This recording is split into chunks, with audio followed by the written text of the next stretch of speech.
past sessions, and it's my great pleasure to introduce Shango, who was instrumental in putting on a fantastic exhibition, Rasteferai in Motion, and he'll tell you all about it.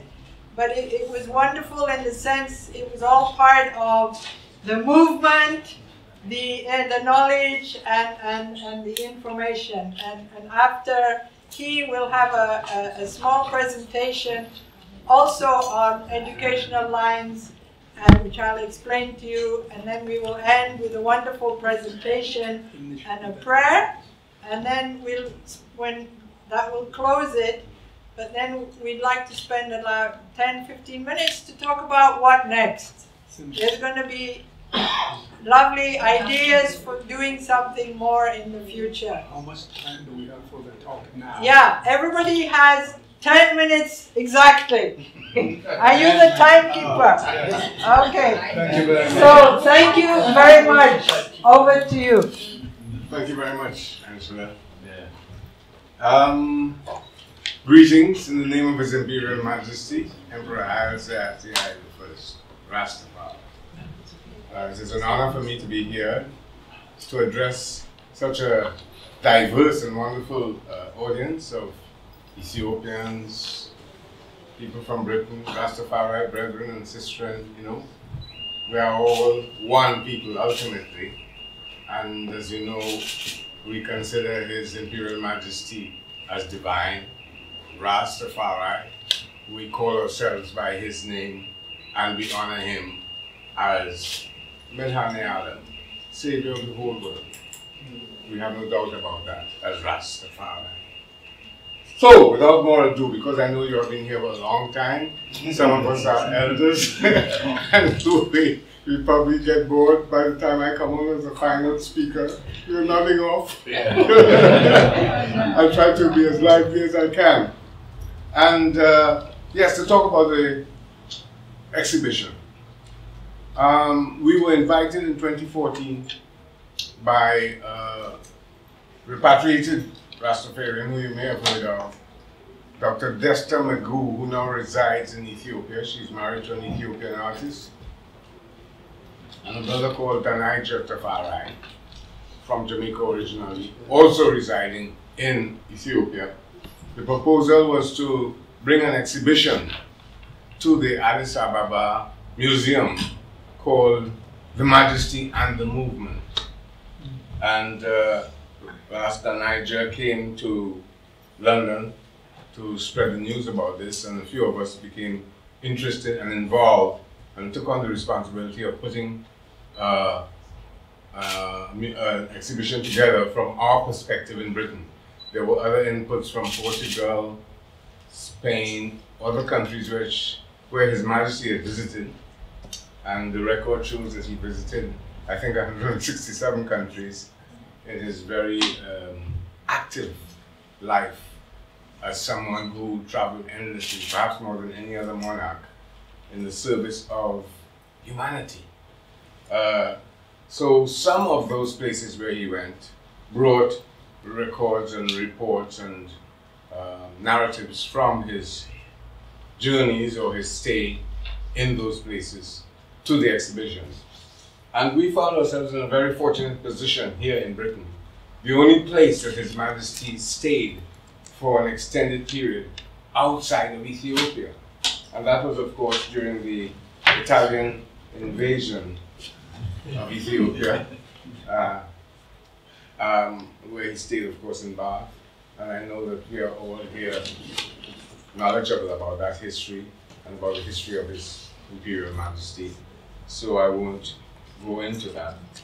So the exhibition took us into a historical look at, first, the meaning of the title of the exhibition, The Majesty and the Movement. And we found this very interesting. Usually we think of the Majesty, and then we think of the movement, Rastafari, His Imperial Majesty, Rastafarian, Rastas, etc. But this was an opportunity for us to think of one thing, the Majesty and the movement in one context.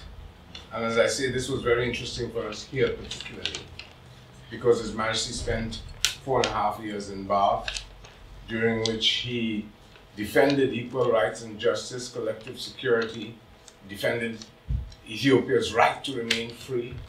At the League of Nations, he made his famous address, which is one of the most remarkable speeches in history, I think, in which he spoke of the right of every nation to be equally important, whether it be small or big.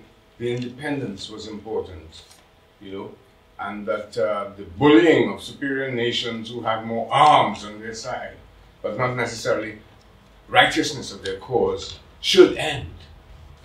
And furthermore, he gave us an important lesson, which we remember very often as Rasteferai. Not just as small nations and big nations, but big people and small people. David will always conquer Goliath with the right time and the right cause and the resources that are within our reach. We can take on the biggest bully and conquer them. And this was a great lesson that he gave us as a descendant of King David. And we saw this as an opportunity to put together the history of Rastafari in Britain, linked to the history of His Majesty's defense of humanity in Bath as part of our exhibition. So there were two sides to it. We looked at the Majesty and we did 7 panels about his stay in Bath and the reasons behind it, and as much of the history as we could put. Because if all the books in the world were written about His Majesty, there wouldn't be space in the world for them. You know, he had done so many things, not just in Ethiopia, but even more so in the world at large. And to conquer fascism means that this is the devil that wants to perhaps install the right of might, whatever it be, against righteousness. And that was the great fight, the great war that went on between Italy and Ethiopia. And of course His Majesty won, plain and simple, end of story. He sat in Bath and he negotiated how to win that war that was so inequitable, the most uneven war that was ever fought upon the earth. Italy armed to the teeth, as we know, with munitions and armaments, etc., and Ethiopians with weapons that were from a former century, spears, bows and arrows, fighting against aeroplanes that were sending down poison gas, bombs, etc., on Ethiopian soil, trying to end the 3,000-year dynasty that was Solomonic. And as Rastafari in the Caribbean, we picked up the rumors of that war, and in 1930, of course, in the Caribbean, we said, we are the warriors fighting for King Negus. We are around his throne. Even though we were thousands of miles away, our elders and our grassroots scholars saw him through the eyes of the Bible, in which he himself is glorified, and said yes. And we gave ourselves a new name and a new identity from the colonial Caribbean, where we had been thrown underfoot, sent from Africa into that deep basin, the pit of hell, as it were. Having overcome the slave master, we were still in chains as Rastafari. We dared to defy the colonizers and say, we will not bow to you. As a matter of fact, we have a king in Ethiopia. We will refuse to pay taxes to King George upon the throne, or whoever is upon that throne. We will bow to His Imperial Majesty, Emperor Haile Selassie I, King of Kings, Lord of Lords, conquering Lion of the tribe of Judah. So our exhibition was framed on those terms. Again, we had a special history as Rastafari in Britain, having come from the Caribbean in the 60s, early 70s, products of the Windrush generation, and here confronting Babylon, you know, in its face, and saying, yes, we are who we are. As Bob Marley said, we know who we are. You wanted us to be what you wanted us to be, but we are who we are, you know, and that's the way it's going to be. You know, there's a certain determination and finality about our position, that we are unmoved and confident in ourselves because we know His Imperial Majesty and we take our confidence from Him. And coming here in the 60s, challenging the state orders that said you're not people that need to be respected. You're a ragtag bunch of people from, where is it, the Caribbean? And you are of little worth. We don't need to notice you, you know. And we said, oh yeah, we come here to look after our destiny, to make ourselves known, to make contact with the Ethiopian consulate, the Ethiopian Orthodox Church. We didn't have those references in the Caribbean, so we can update ourselves by becoming recognized as Ethiopians and checking Ethiopian institutions that will give us that legalized representation. Our reference point is His Imperial Majesty, who has fought and conquered fascism. Yes, let me put on my glasses.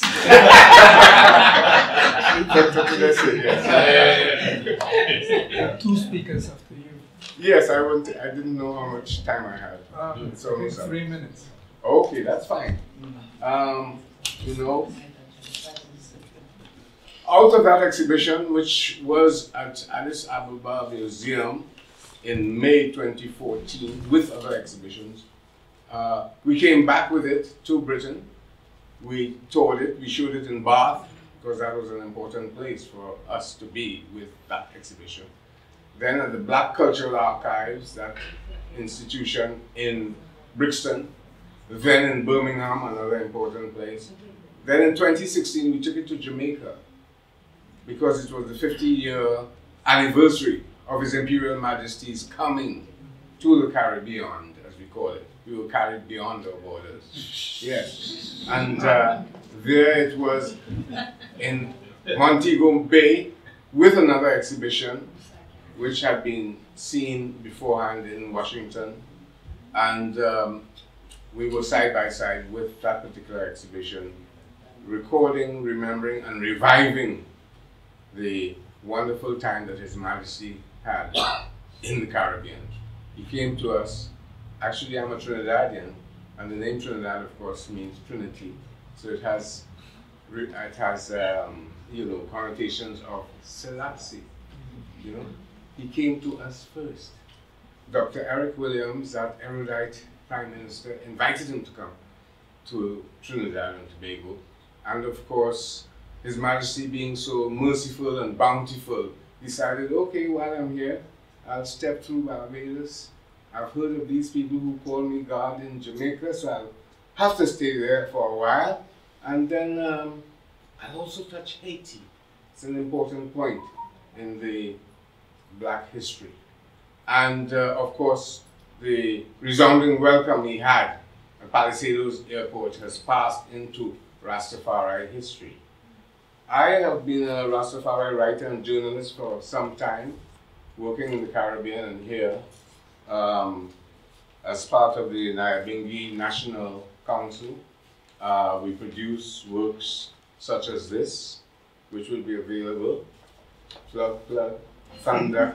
Yes. And you can see perhaps that wonderful arrival in Palisadoes, where the plane was surrounded by throngs and throngs of Rastafari, glorifying His Majesty, breaking all official protocol, and coming around the plane with their pipes and drums and etc. Some people thought the plane would go up in smoke. Yes, and that was a wonderful, unforgettable occasion. So, out of the exhibition that toured internationally, the Caribbean, Europe, Britain, Ethiopia, Africa, we decided what next. And we decided to make a learning resource out of the material that we had gathered called Rasteferai in Motion. And that is the educational resource that you can find online. Rasteferai-in-motion.org. And that gives a brief insight into the education of Rastafari presence here and Rastafari presence in Britain. And with those words, I thank you for listening to me.